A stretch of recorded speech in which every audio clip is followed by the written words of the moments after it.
Hello बच्चों, चलिए प्रश्न को पढ़ते हैं। एक तारा पृथ्वी से दूर जा रहा है। पृथ्वी पर प्रेक्षक को तारे की तरंग दैर्घ्य घटी हुई प्रतीत होगी अथवा बढ़ी हुई।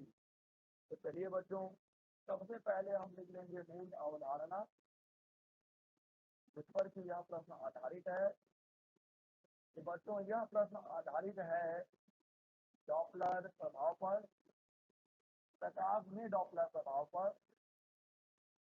तो चलिए पहले हम इस मूल अवधारणा को समझें। हम समझें कि डॉपलर प्रभाव क्या होता है।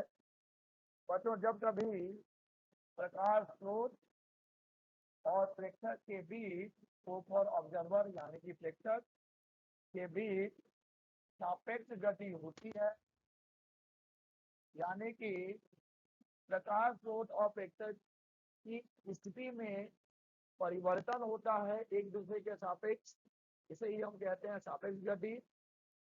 तो बच्चों क्या होगा, तो प्रेक्षक को स्रोत की आवृत्ति बदलती हुई प्रतीत होती है। और बच्चों, सापेक्ष गति लिखा है मैंने यहाँ पर, ठीक है बच्चों।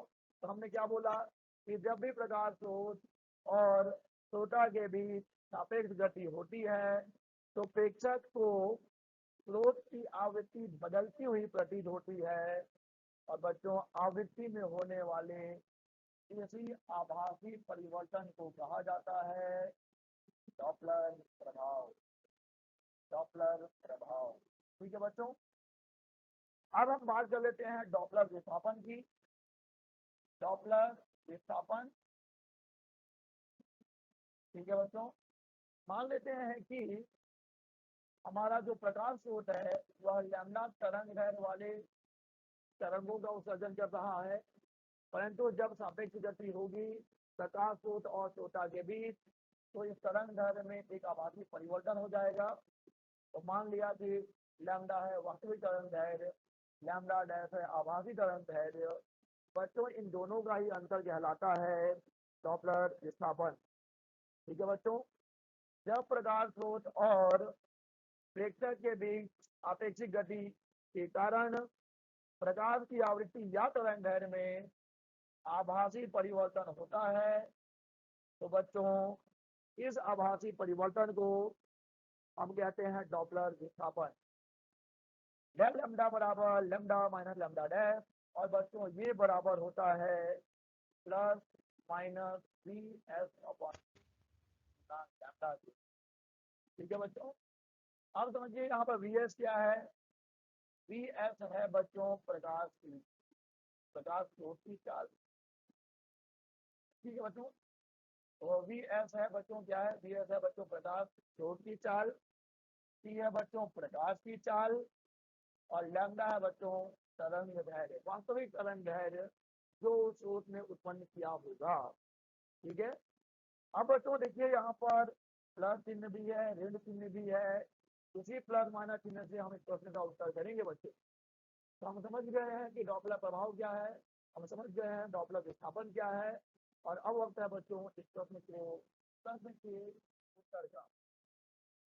बच्चों देखिए, अभी हमने देखा कि डॉपलर विस्थापन जो होता है, डॉपलर विस्थापन, डॉपलर विस्थापन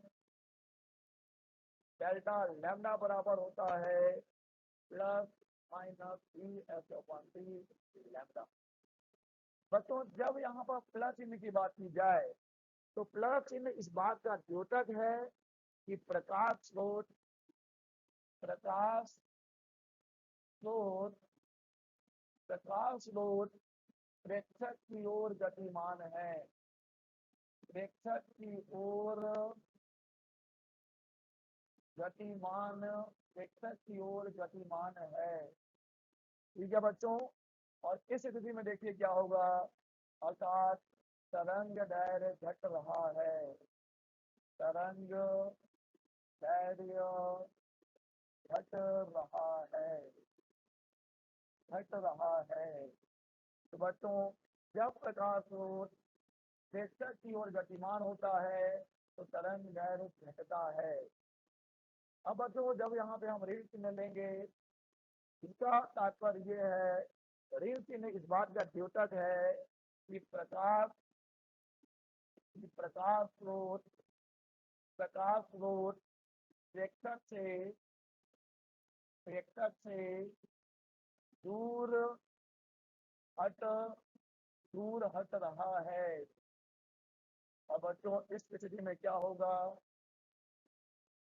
अर्थात तरंग धैर्य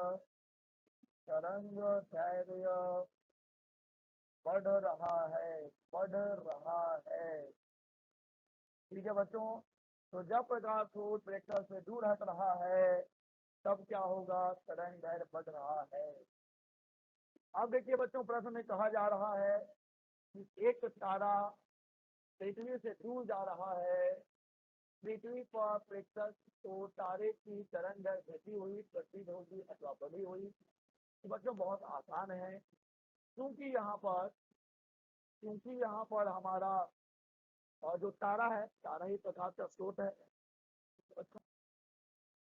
तारा ही तो प्रकाश का स्रोत है, और यहाँ पे हमारा प्रकाश का स्रोत यानी कि हमारा जो तारा है, हमारा जो प्रकाश का स्रोत है, और ये हम पृथ्वी पे है और हम ही प्रेक्षक हैं। ठीक है बच्चों, और यानी पृथ्वी और इसका प्रकाश का स्रोत बच्चों ये पृथ्वी से दूर जा रहा है। और अभी हमने देखा था बच्चों कि जब प्रकाश स्रोत पृथ्वी से यानी कि प्रेक्षक से दूर जा रहा होता है बच्चों, तो क्या होता है, तरंग धैर्य बढ़ती है। तरंग धैर्य बढ़ती है। ठीक है बच्चों, बढ़ती है। और अगर ये इसके पास आ रहा होता बच्चों तो तरंग धैर्य घटेगी। तो हमें तो बताना है कि जब पृथ्वी पर तारे की तरंग दैर्घ्य घटी हुई अथवा घटित होगी अथवा बढ़ी हुई, क्योंकि दूर जा रहा है तो कैसे घटित होगी बच्चों, दूर जा रहा है तो तरंग दैर्घ्य बढ़ती प्रतीत होती है, बढ़ती प्रतीत होती है। आशा करते हैं आपको समझ आया होगा। धन्यवाद।